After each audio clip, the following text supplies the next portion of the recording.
Oke, saya akan lanjutkan ya ke materi selanjutnya, yakni tentang perangkat keselamatan kerja ya. Jadi perangkat keselamatan kerja ya, yang salah satu materi yang ditentukan oleh Permenaker 8 tahun 2020. Kita mulai dulu dari personal basket.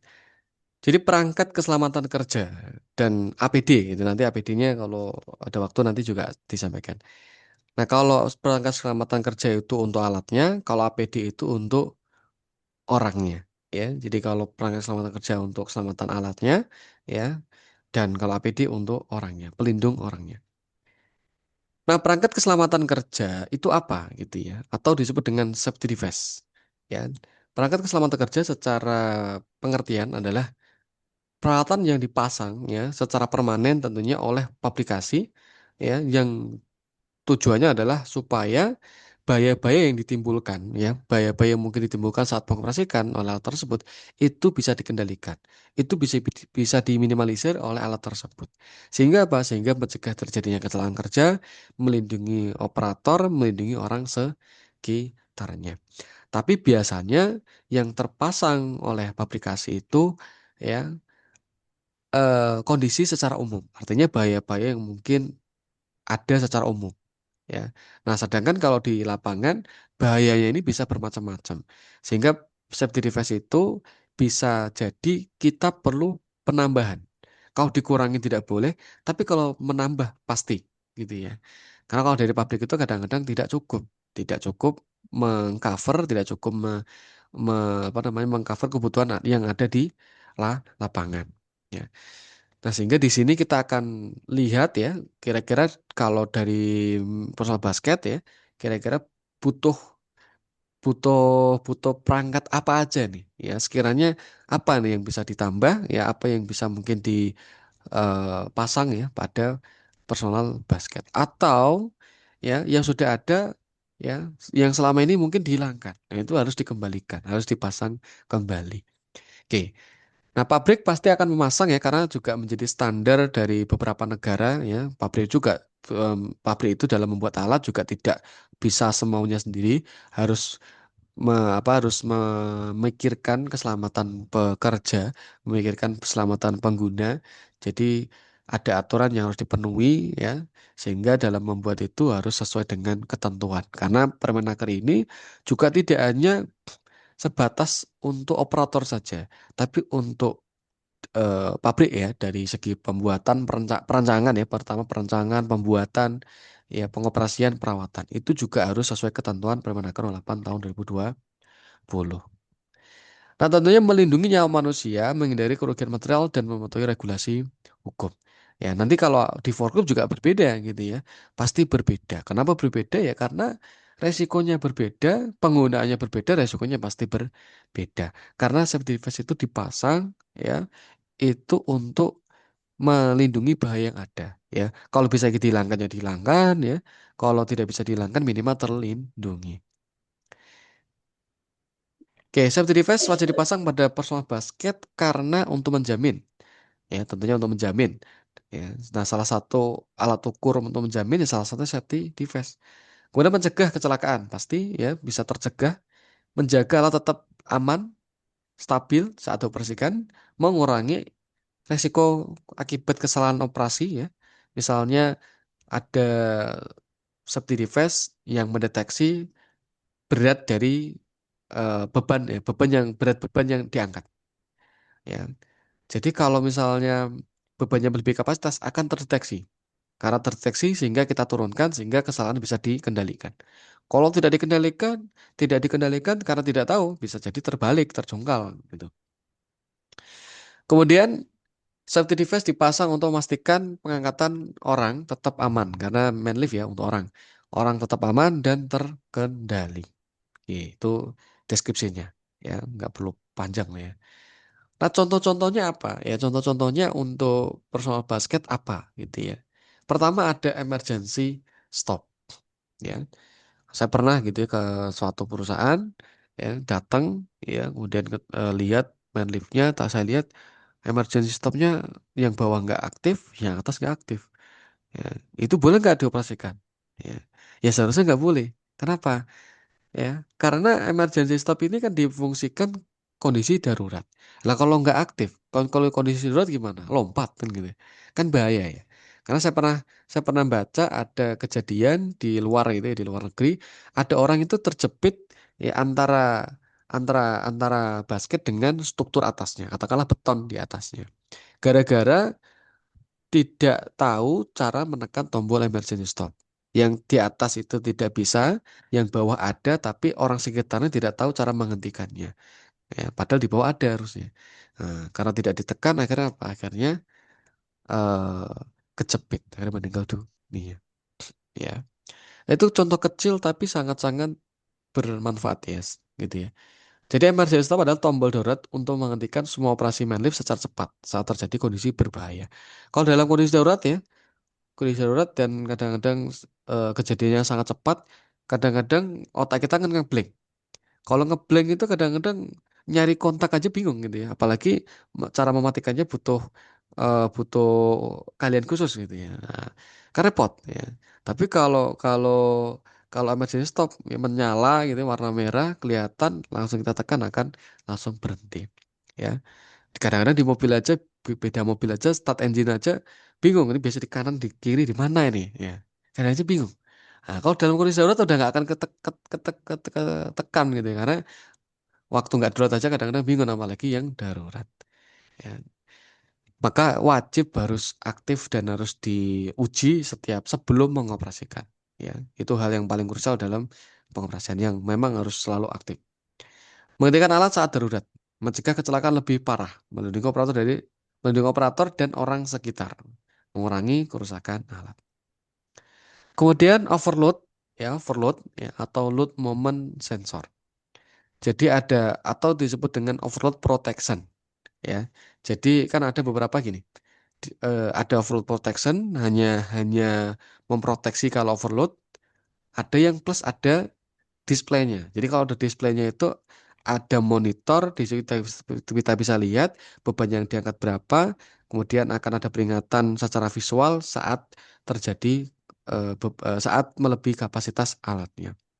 Ada yang seperti itu, tapi ada yang hanya sekedar peringatan saja, ya. Jadi dipasang namanya overload protection ketika beban melebihi kapasitas, dia akan berbunyi alarm. Atau kalau di main lift ya, bisa jadi menghentikan alat secara otomatis. Ini akan jauh lebih aman, ya. Kalau hanya peringatan saja, kadang-kadang peringatannya dimatikan, ya. Peringatan dimatikan, ya bisa aja kan seperti itu, ya. Nah, oke, sebentar. Jadi kalau dengan seperti itu ini akan aman ya karena eh, orangnya akan terpaksa ngikuti ya. Mau nggak mau bebannya diturunkan supaya bisa dilanjutkan pengoperasian. Nah, ini kan akan lebih aman. Tapi ketika tidak berfungsi ya, tidak berfungsi ya akan jauh lebih berbahaya gitu ya. Karena menganggap biasanya kalau overload ya ada peringatannya. Ternyata overload protectionnya rusak. Sehingga mengangkat beban berapapun nggak ketahuan. Ya, karena tidak ketahuan resiko untuk terbaliknya akan semakin besar. Gitu ya. Sehingga kalau sudah ada dipertahankan, kalau belum ada, kalau memungkinkan ya bisa dipasang. Ya, kalau misalnya tidak memungkinkan masang karena kita bisnis UMKM Pak, UMKM misalnya. Jadi kita juga baru punya alat satu. Kalau misalnya harus melengkapi ini itu kan mahal. Maka kita harus menggunakan cara manual. Dan itu yang harus dilakukan untuk operator forklift. Karena di forklift pasti nggak ada. Ya, kalau di Maelif itu mungkin ada beberapa tipe ya. Tidak semuanya ada, tapi beberapa tipe yang banyak sudah ada. Nah, kalau tidak ada gimana? Maka kita tidak bisa menggunakan cara ini. Berarti kita menggunakan cara manual. Cara manual gimana? Cara manualnya dengan kita tahu kapasitas alat. Kapasitas alatnya ini berapa? SWL alat atau WWL alatnya berapa? Misalnya tertulisnya 250 kilo. Oke. Nah, beban maka kita harus tahu berat kita berapa, ya. Berat kita berapa. Kemudian beban yang kita angkut berapa. Misalnya orang ya plus bebannya itu cuma 200 beban ya. Ini cuma 200 kilo. Maka masih aman gitu ya. Masih aman ya. Nah, kalau kita ngangkat beban ya, kita tidak tahu berat beban yang diangkat. Nah, ini nggak boleh diangkat. Kenapa nggak boleh? Bagaimana kita bisa memastikan pengangkatan itu aman kalau kita tidak tahu beban yang kita angkat ini apakah mampu diangkat menggunakan alat kita atau tidak. Kalau kalau nanti dipaksakan ya, nanti akan ada cerita, wah, batu apa ada cerita suatu beban tidak bisa diangkat karena ada jinnya di dalamnya kan gitu. Padahal memang kapasitas alatnya tidak sesuai dengan beban yang diangkat. Nah, ini seringkali tidak dilakukan di lapangan. Ya karena memang tidak memahami prinsip-prinsip keselamatan. Ya, jadi ukuran amannya itu ya selama roda bagian belakang nggak belum keangkat ya aman. Kalau keangkat baru kita berhenti. Padahal di dalam K3 kalau sudah terangkat itu sudah darurat. Ya. Kalau K3 diterapkan harusnya tidak akan terangkat. Itu sih, itu rumusnya. Oke, itu fungsinya dari overload ya, pro overload protection. Ya. Nah ini contohnya. Oke, ini contohnya kita lihat.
Ya itu contohnya. Sebentar saya hentikan dulu. Saya bagikan suara. Biar suara laptopnya juga kebaca. Oke. Nah, kemudian ada contohnya lagi. Nah, kita lihat ya contohnya lagi.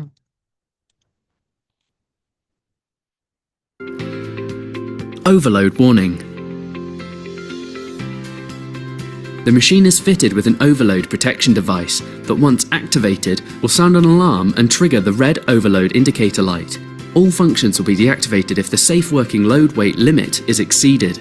Once the weight of the platform is removed, push in and pull out the emergency stop. If the platform is still overloaded, the light will continue to flash. For this information, refer to the safe working load decal, the operator's manual or manufacturer's data plate for this information. Oke, ya itu contohnya ya. Oke, kemudian ada sensor kemiringan ya, mengingat bahwa di pengetahuan dasar tadi bahwa setiap alat ini punya standar kemiringan masing-masing ya. Tidak ada secara umum, tidak ada ya. Karena kalaupun ada ya, lebih tepatnya tetap mengikuti standar masing-masing alatnya ya. Nah, sehingga untuk mengetahui kemiringan itu masih sesuai atau tidak sesuai dengan yang ada pada template alatnya, maka bisa dipasang sensor kemiringan ya. Sensor kemiringan bisa melihat dari display atau bisa melihat dari monitor maksudnya, atau hanya peringatan saja. Ada kalau peringatan misalnya di setting tidak boleh lebih dari 3 derajat misalnya. Nah, ketika lebih dari 3 derajat, maka sensor itu akan berbunyi gitu ya. Tapi paling paling efektif sebenarnya ya ada displaynya, itu ada monitornya gitu ya. Itu lebih mudah. Jadi kita tahu oh sekarang terjadi kemiringan itu masih 2 derajat nih. Nah, kalau di nameplate-nya kan tidak boleh 5, berarti masih aman. Gitu ya. Jadi kita akan lebih merasa aman gitu ya. Nah, ini penting karena mencegah main lift terbalik ya tentunya karena kemiringan kalau tidak sesuai dengan ketentuan pabrikasi ini akan sangat-sangat berbahaya, maka perlu kita batasi ya. Jadi 5 derajat ya, 2 derajat, 3 derajat itu sebagai toleransi yang diberikan oleh pabrik ya, boleh ada kemiringan atau tidak. Ya, sehingga kalau tertulis 3 derajat ya tidak boleh lebih dari itu. Lah kalau misalnya tidak ada sensor kemiringannya gimana? ya adanya water pass. Ya. Adanya water pass. Kalau water pass kan nggak bisa membaca derajatnya berapa, hanya tahu ini tepat di permukaan yang rata atau tidak. Nah, kalau seperti itu maka karena kita tidak bisa melihat derajatnya, maka wajib gelembungnya itu wajib di tengah-tengah. Ya, gelembungnya itu wajib di tengah-tengah untuk memastikan betul-betul seimbang. Gitu ya. Kalau ada monitornya, mungkin sedikit ada kemiringan masih boleh karena ketahuan bahwa kemiringan di bawah toleransi yang diizinkan. Tapi kalau hanya gelembung, ya kita nggak tahu ya berarti ya harus tengah-tengah, nggak ada kalau bisa nol malah 0 derajat karena tidak ada kita tidak tahu bagaimana mengetahui kemiringannya, ya derajat kemiringannya. Karena water pass itu kan hanya untuk mendeteksi permukaan saja, ya. Nah, sehingga kalau tidak punya sensor kemiringan ya mau nggak mau ya setiap mengoperasikan tidak boleh ada kemiringan sama sekali. Gelembungnya harus pas betul-betul pas tengah, center, ya. Kecuali ada displaynya. Kalau tidak ada displaynya kan kita nggak tahu. Menjaga stabilitas alat saat bekerja, tentu ya. Jadi ketika semakin besar kemiringan, semakin besar juga ketidakstabilan alat tersebut. Ya. Kemudian melindungi operator dari kecelakaan. Ya, kalau seimbang, ya tentunya tidak akan ada kecelakaan sehingga terlindungi. Memastikan alat dioperasikan dalam kemiringan yang aman. Kalaupun miring, ya kemiringannya pun dalam toleransi yang aman, gitu ya. Jadi masih dalam toleransi yang aman. Oke, kemudian contoh sensor kemiringan bisa kita lihat. Ya. The machine is fitted with an alarm which will sound only when the machine is on a slope. Do not depend on the tilt alarm as a level indicator. If you are elevated and the tilt alarm sounds, lower the platform immediately to the stowed position, if safe to do so. Oke, nah di sini eh, ini kemungkinan Jenny ya. Jadi di sini kita bisa lihat ya salah satu merek Manlift ya. Nah dia ada standar kemiringan di sini ya. Kalau kemiringan ini 3 derajat. Kalau 3 derajat maka alarm akan berbunyi. Ya, kalau samping ya samping 1,5 maka ketika lebih dari 1,5 alarm juga akan berbunyi. Sehingga kita akan selalu ya pengoperasian kita akan selalu dalam kondisi yang aman karena selalu di bawah kemiringan yang ditentukan.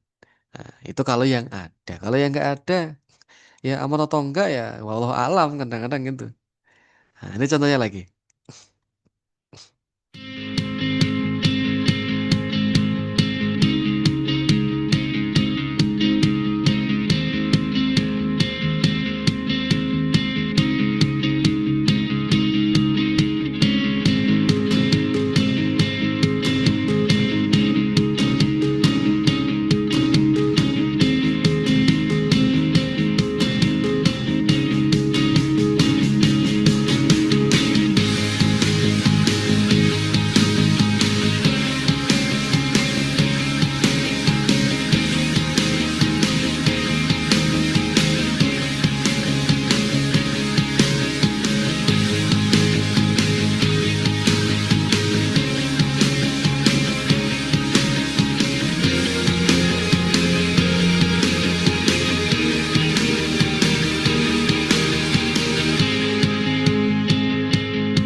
Oke, ya. Ini contoh-contohnya. Kemudian ada emergency lowering system ya. Jadi ada sistem penurunan darurat yang digunakan untuk menurunkan man lift secara aman ketika sumber tenaga atau sistem utama mengalami gangguan. Ya, mungkin ada beberapa tipe yang ada atau ada tapi mungkin sudah rusak gitu ya. Kalau di Skizolift ya, setahu saya rata-rata ada. Kalau di Boomlift mungkin beberapa tidak ada ya, beberapa. Karena saya pernah menemukan ada orang turun dari ketinggian ya mungkin 10 meter gitu ya, atau mungkin 5 meter saya nggak begitu ini ya. Jadi ngelihat dia turun ya. Videonya ya, kalau ngelihat langsung mungkin saya tegur. Ngelihat dari video, dia turun dari boomnya. ya, yang turun dari boomnya. Ya. Oh kan udah pakai body harness, ya. Mau dikaitkan kemana ya? Di boomnya itu kan nggak ada pengkaitnya, nggak kayak tangga bisa dikaitin. Ya. Jadi tetap nggak boleh. Ya. Kecuali kondisi darurat. Kalau kondisi darurat bisa kebakaran, kebakar tuh basketnya. Ya. Kalau nggak segera turun, ya meninggal ya pasti kebakar. Tapi kalau turun ada dua kemungkinan, kepleset, jatuh atau selamat. Ya, minimal selamat gitu ya. Kita pilih modal yang lebih rendah. Ya, kita bisa aja turun. Nah, itu boleh ya. Tapi kalau kondisi normal tidak ada kendala apapun ya paling aman nunggu dievakuasi. Kalau tidak ada emergency lowering system. Tapi selama ada itu lebih bagus ya. Karena namanya di atas ketinggian ya bisa jadi alat itu macet gitu ya. Nah, sehingga harus ada mekanisme emergency system, lowering emergency system. Ya, nah biasanya mekanisme berbeda dengan tenaga utamanya. Jadi tenaga utamanya meskipun gagal meskipun gagal ya tetap bisa diturunkan karena tenaganya berbeda, terpisah, gitu ya, terpisah. Nah, oke. Fungsinya menurunkan operator dengan aman saat keadaan darurat, mencegah operator terjebak di ketinggian, mempermudah proses evakuasi, mengurangi risiko kecelakaan saat terjadi kegagalan sistem. Kalau yang sudah ada ya berarti dipertahankan gitu ya. Ya kalau tidak ada ya mau nggak mau taati aturan. Artinya nunggu evakuasi yang tepat. Kemudian contohnya kita bisa lihat.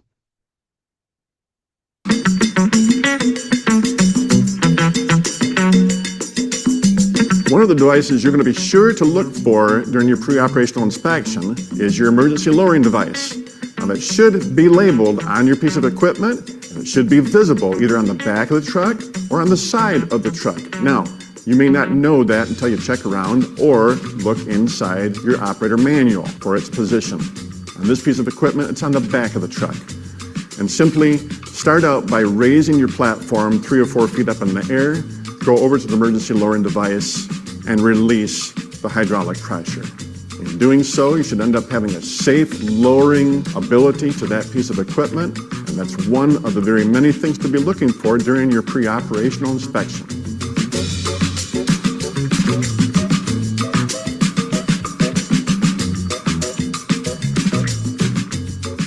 Oke. Kemudian contohnya lagi ini saya lewat aja sama. Kemudian guardrail gate interlock. Jadi perangkat keselamatan yang mendeteksi apakah pintu masuk gate pada platform itu telah tertutup dan terkunci dengan benar sebelum dapat dioperasikan. Kalau ini kemungkinan tidak ada ya, karena kalau secara umum ya biasanya manual ya. Kalau manual ya berarti harus dipastikan secara manual juga. Nah, tapi bisa aja juga dipasang sistem yang mendeteksi. Ya, artinya dipasang safety gate ya, dia akan mendeteksi ketika pintu tidak terkunci. Pintu belum terkunci ya. Kalau belum terkunci dia nggak akan bisa naik. Nah, itu kan bisa ya. Nah, itu lebih baik. Nah, kalau kalau yang di pesawat angkut-angkut itu yang sudah ada itu biasanya di passenger hoist itu udah ada. Di lift barang itu sudah ada. Jadi kalau di lift barang dia ada liftnya, ada basketnya di dalamnya.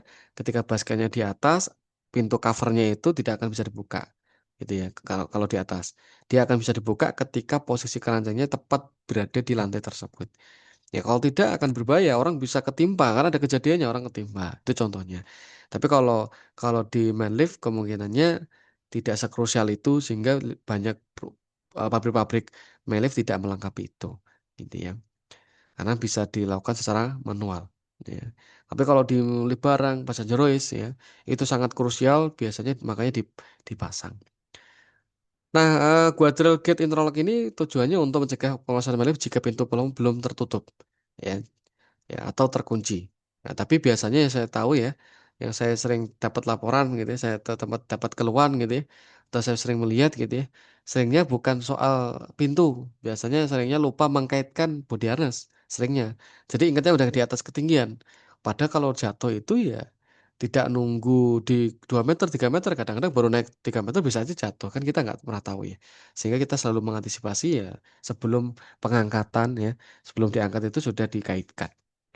Mengurangi resiko operator jatuh dari platform, memastikan operator bekerja di dalam area yang melindungi guardrail, meningkatkan keselamatan selama pekerjaan di ketinggian. Kemudian katup pengaman hidrolik, ya. Nah, hydraulic load holding valve. Jadi katup pengaman hidrolik yang mempertahankan tekanan pada silinder sehingga boom atau platform tetap berada pada posisi meskipun terjadi gangguan pada sistem hidrolik. Nah, jadi gini, ya hampir semua hidrolik biasanya sudah ada ya. Nah, hidrolik itu kan dia mekanismenya kan menggunakan cairan, ya, cairan di tempat yang tertutup, di silinder ya, silinder yang tertutup. Ya. Kalau ada satu kecil saja kebocoran, ya pasti akan turun, ya, pasti akan turun karena airnya akan berkurang kalau bocor. Karena penahannya kan pakai air. Kalau airnya berkurang ya pasti turun. Ya. Kalau bocornya gede, ya pasti jatuhnya juga semakin cepat kan gitu. Nah, sehingga safety device safety device itu bisa diterapkan untuk mencegah kebocoran itu. Jadi ketika bocor, maksudnya ketika bocor tidak akan anjlok, tidak akan langsung turun, tapi akan ngunci, gitu ya, tidak akan ngelok, sehingga operatornya, pekerjanya tidak terjun bebas ketika misalnya hidrolik bocor, ya. Tapi kalau bocornya kecil, tetesan, rembesan tuh biasanya penurunannya kecil lah ya, nggak gitu kelihatan. Tapi tetap harus ada pengamannya, gitu ya. Ya. Nah, makanya kalau dilakukan P2H secara rutin, kemungkinan-kemungkinan itu bisa dicegah. Ini biasanya kalau tidak dilakukan itu yang mungkin terjadi. Kemudian menahan boom atau plafon agar tidak turun sendiri, mencegah gerakan tiba-tiba akibat kehilangan tekanan hidrolik, menjaga stabilitas ya, keseimbangan saat mengangkat operator, mengurangi risiko kecelakaan akibat kegagalan sistem hidrolik. Kemudian alarm dalam bentuk suara, kemudian bisa dalam bentuk visual yakni lampu rotari, ya. Dan itu harus keduanya harus ada, ya. Misalnya tapi dari pabriknya nggak ada, jadi nggak perlu dipasang kan, dari pabrik nggak ada gitu. Tapi di tempat itu membutuhkan, ya berarti harus dipasang meskipun nggak ada. Kan pabrik nggak tahu di lokasi itu perlu ada lampu rotary kan nggak tahu ya. Ya, mungkin mikirnya ya paling di kondisi yang aman aja misalnya di kota. Tapi kalau main lift digunakan di tambang dan bekerja di malam hari, nah ini sangat perlu. Karena ada kejadian ya, saya pernah baca kejadian main lift itu tertabrak dump truck. Gara-gara apa ya?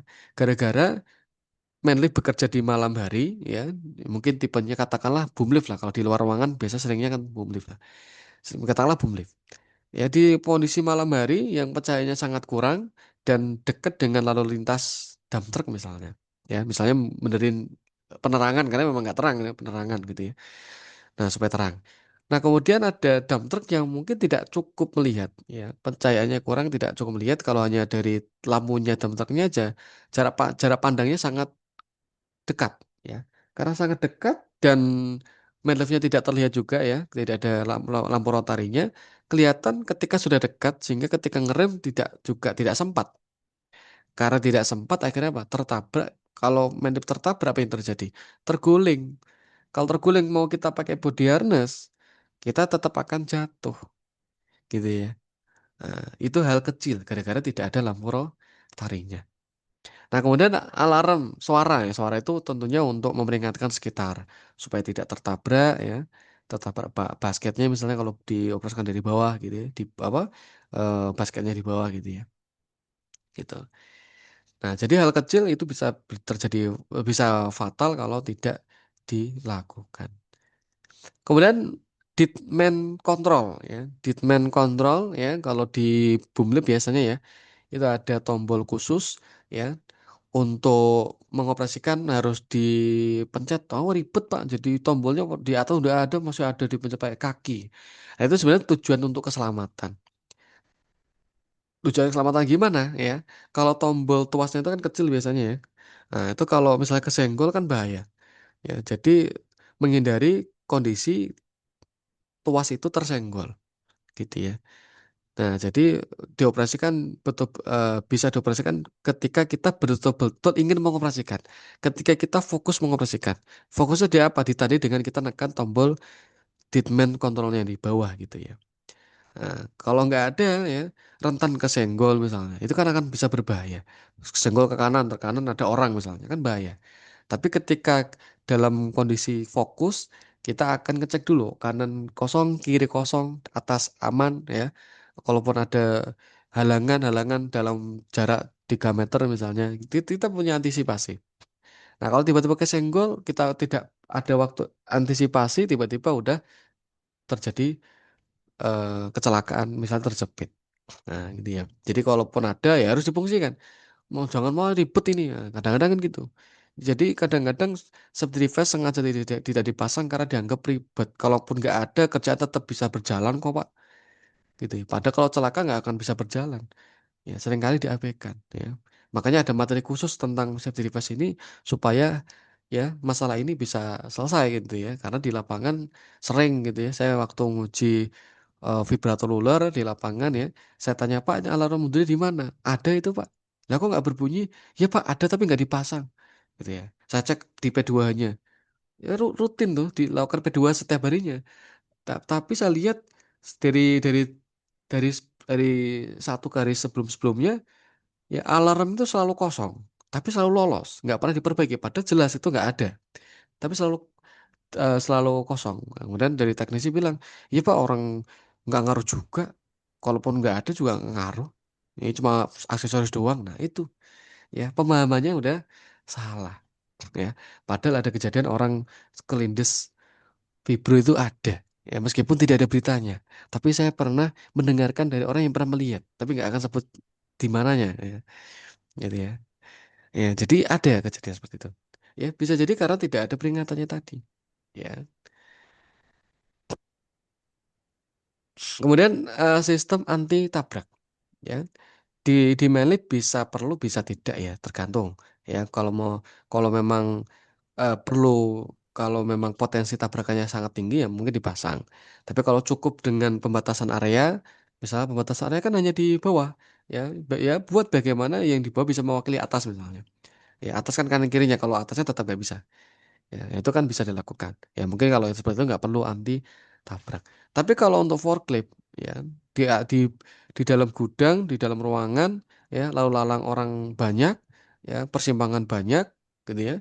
Terus sering orang tertabrak, apalagi ya lalu lintas tidak layak gitu, misalnya orang itu lalu lalang, forklift juga lalu lalang bebas, ya. Jadi bebas. Jadi potensi tabrakannya akan sangat tinggi. Nah, kalau itu perlu dipasang. Ya, kalau itu perlu pasang. Kalau misalnya sudah terstruktur dengan baik ya mungkin nggak perlu dipasang juga cukup. Karena sudah orang itu nggak akan tertabrak karena orangnya nggak ada. Ya, kalau orangnya nggak ada siapa yang mau ditabrak kan gitu. Paling jin gitu kan nggak mungkin juga gitu ya. Karena orangnya sudah melewati jalur khusus yang nggak akan dilewati forklift. Nah itu udah aman. Nggak perlu pakai sensor tabrak gitu ya. Tapi kalau tidak memungkinkan untuk mendesain seperti itu ya, maka perlu menggunakan sensor anti tabrak. Ya kalau di Mindlab ya bisa aja diperlukan ya. Dari objek pekerja ya. Tapi seringnya kan tidak ada ya. Defaultnya pun seringkali tidak ada. Artinya kalau memang dibutuhkan ya bisa aja dipasang. Ya, contohnya seperti ini ya. Contohnya seperti ini ya. Terutama dari atas ketinggian ya. Ini contoh kita bisa lihat.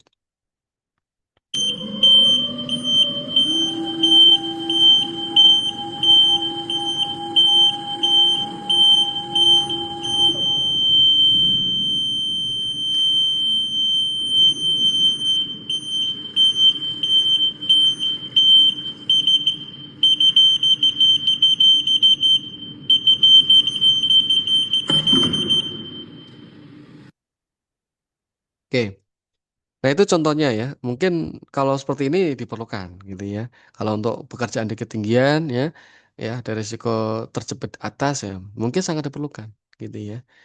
Nah, tapi kalau hanya cukup dari pembatasan aja ya cukup. Kalau misalnya enggak ya berarti perlu itu. Kalau nggak ada bisa dipasang, kalau ada ya dipertahankan gitu ya. Lagi-lagi itu, lagi-lagi saya peringatkan itu. Kemudian anemometer, ya, wind speed indicator. Ya, kenapa di Meli perlu? Setiap peralatan pesawat angkatan takut yang bekerja di atas ketinggian wajib ada yang namanya anemometer. Alat apa itu? Alat untuk mendeteksi kecepatan angin.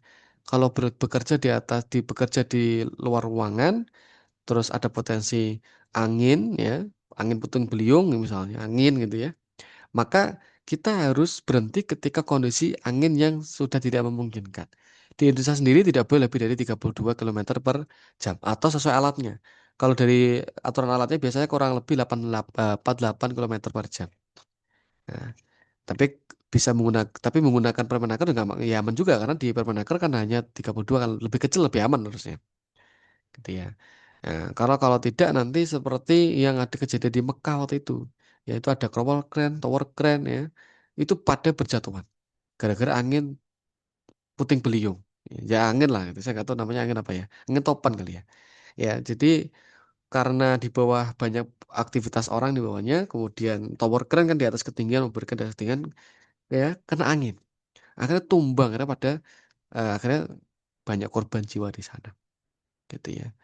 Padahal kalau misalnya ada kecepatan, tapi mungkin itu kejadian sangat cepat ya. Kalau ada tanda-tandanya dulu kan mungkin bisa apa ya, bisa berlindung di tempat yang aman. Ya, tapi sebenarnya di sana itu ya tidak tempat yang aman ya. Kalau kalau di Indonesia kan kalau misalnya ada kren di atas, di bawah ada orang tuh nggak boleh. Ya, karena ada potensi untuk ketimpa. Nah, tapi karena di sana mungkin tidak memungkinkan ya, sehingga tetap melakukan seperti itu. Mungkin saya nggak kurang tahu. Harusnya kalau memungkinkan jangan sampai ada orang di bawah kren. Kalau COVID memungkinkan, kenapa yang untuk pembangunan tidak memungkinkan? Kan gitu harusnya. Gitu. Kalau di Indonesia jangan sampai gitu ya. Nah, nah, anemometer, kemudian memantau kecepatan angin, memberikan peringatan jika angin melebihi batas aman, membantu operator menentukan apakah pekerjaan aman dilanjutkan. Nah, di Indonesia seringkali kayaknya tidak ada. Kalau tidak ada ya mau nggak mau, ya kita melihat melihat secara visual ya, kira-kira hanya memperkirakan aja, gitu ya. Ya, jadi kita nggak akan tahu nih lebih dari 32 atau enggak. Ya, berarti kalau udah ada angin, udah mulai anginnya mulai ada ya udah berhenti, gitu ya. Tapi seringkali pernah ada pekerja ya, peserta, Pak saya nggak bisa berhenti Pak. Kenapa? Ya karena sama orang bos Cina nggak boleh berhenti. Alah, mau bosnya Cina kalau kondisinya bahaya harus berhenti. Akhirnya Pak dibantu oleh K3. Ya iya, memang kewenangan K3 harus menghentikan. Gitu. Mau bosnya dari mana, siapapun. Karena apa? Ada kewajiban bahwa perusahaan itu harus menjamin, gitu, menjamin keselamatan setiap pekerjaannya. Jadi kalau kondisi darurat ya harus berhenti. Emang ketika nanti celaka bisa menghidupkan kan enggak ya? Kalau misalnya meninggal. Kemudian ada lagi kamera monitoring. Ya, kalau di forklift udah banyak yang ada. Kalau di main lift ya mungkin jarang ada karena eh, apa ya? Mungkin belum begitu membutuhkan karena area blind spotnya akan kecil. Ya, kalau mungkin besar ya perlu. Nah, karena menggunakan kamera monitoring ini biasanya untuk alat-alat yang punya area blind spot yang besar. Blind spot itu area yang tidak terlihat oleh pekerja, oleh kita yang sebagai operator, sehingga membutuhkan kamera yang kita tidak bisa jangkau.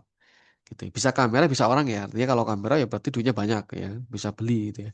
Tapi kalau tidak banyak duit ya, ya bisa orang yang manfaatkan orang yang ada aja, pakai signalman gitu, ya, Pak. Pakai spotter kan gitu.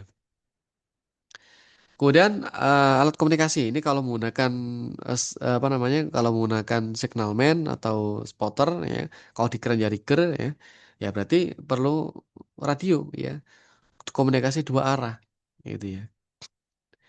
Oke, kemudian ini tadi sudah ya rambu rotari ya, tadi sudah saya kira. Kemudian platform load display digital.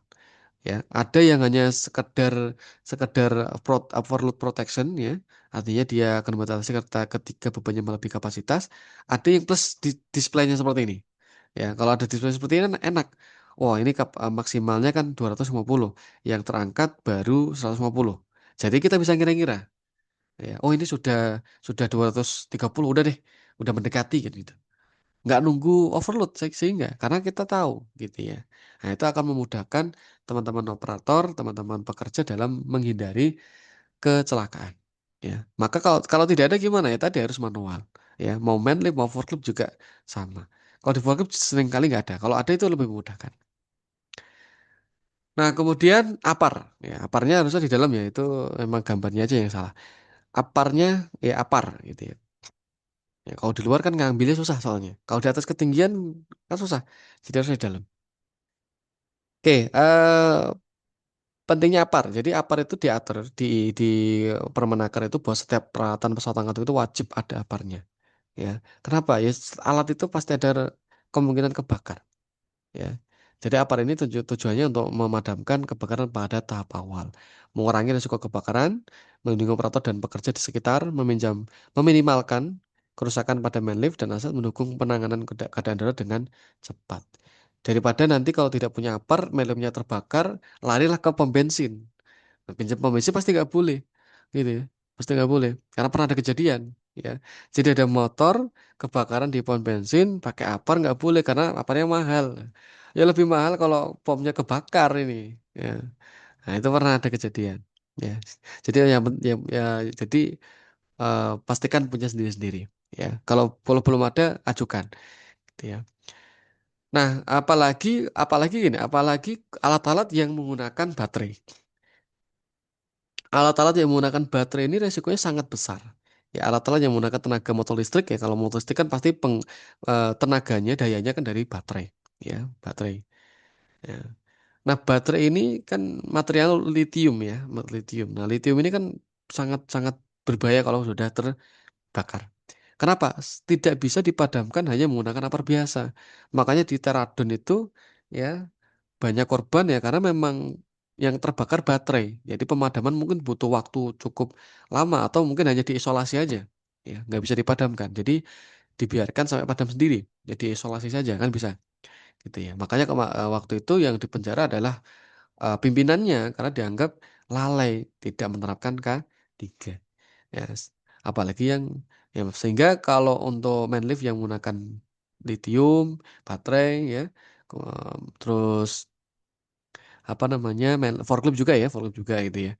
Nah, meskipun yang konvensional yang bukan konvensional ya, bukan belum ya, apa namanya motor bakar gitu ya, ya artinya ada kemungkinan bocor juga ketika ada kebocoran, ya sehingga keduanya ada potensinya. Justru lebih lebih besar potensi lebih besar bahaya dari yang baterai.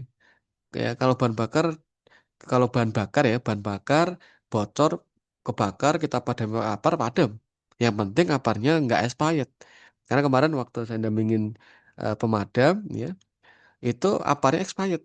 Jadi stikernya aja yang diganti, ya. Ya, mungkin saya nggak tahu itu apakah memang ditipu atau nggak tahu. Karena stikernya baru masih berlaku, ya. Tapi begitu buat madamin, sampai habis nggak padam, ya. Sampai habis nggak padam.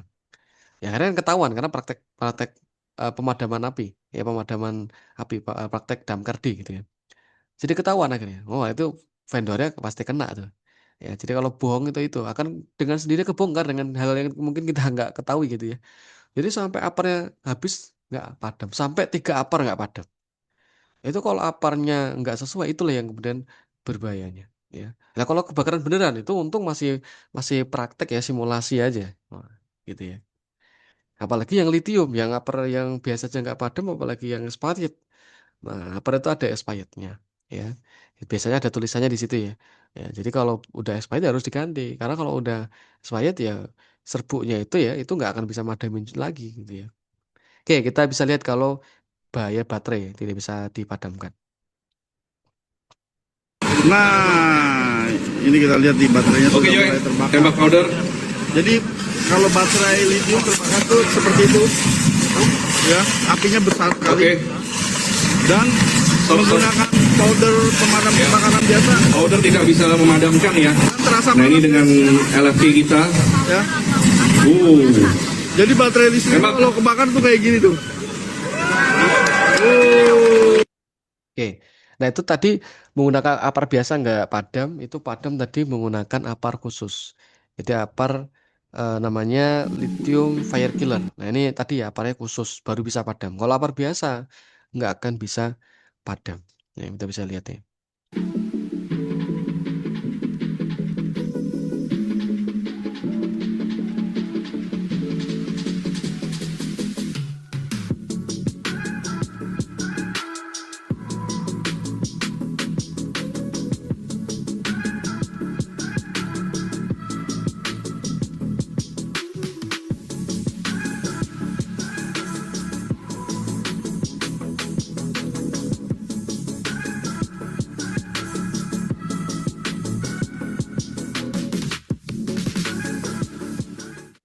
Kenapa garansi 5 tahun? Karena mahal gitu ya. ya, nggak kayak upper biasa aja mahal apalagi itu. Oke, itu untuk contoh-contoh ya, contoh-contoh dan eh, s- safety device yang bisa dipasang ya pada peralatan personal basket. Ya, mau man lift, mau scissor lift, ya, mau boom lift, mau torque lift itu bisa. Ya, nah artinya bahwa safety device ini sebagai sarana ya, sebagai sarana membantu kita sebagai pekerja, sebagai operator dalam mencegah, mengurangi, menghilangkan bahaya-bahaya yang mungkin ditimbulkan, resiko-resiko yang mungkin ditimbulkan oleh alat tersebut ya. Jadi hanya sarana ya. Nah, sarana artinya sarana itu baik buruknya tergantung kita yang menggunakannya gitu ya. Kalau kita menggunakan sengaja kita hilangkan ya bahaya ya. Kalau kita biarkan tidak berfungsi juga akan berbahaya. Jadi kontrolnya tetap ke kita ya. Karena manusia itu bisa menghilangkan gitu ya. Sehingga kontrolnya tetap ke kita ya. Tapi itu akan memudahkan dalam mencegah, menghilangkan, mengurangi gitu ya. Selain itu juga harus ada APD ya. Selain selain safety device, APD itu juga perlu. Artinya kadang-kadang tidak semua kecelakaan itu bisa dihilangkan. Kadang-kadang harus dilindungi ya. Kadang-kadang harus terlindung. Contohnya apa? Terbentur ya, kejatuhan material. Wah, ini nggak mungkin nih ya dihilangkan nih. Ya, maka harus menggunakan helm. Itu contohnya. Ya, tentunya sesuai dengan ketentuan yang ada di perusahaan tersebut. Nah, ini contoh-contoh untuk perangkat keselamatan kerja pada personal basket. Nah, sekarang kita akan lanjut ya untuk yang forklift itu nanti seperti apa. Sebentar.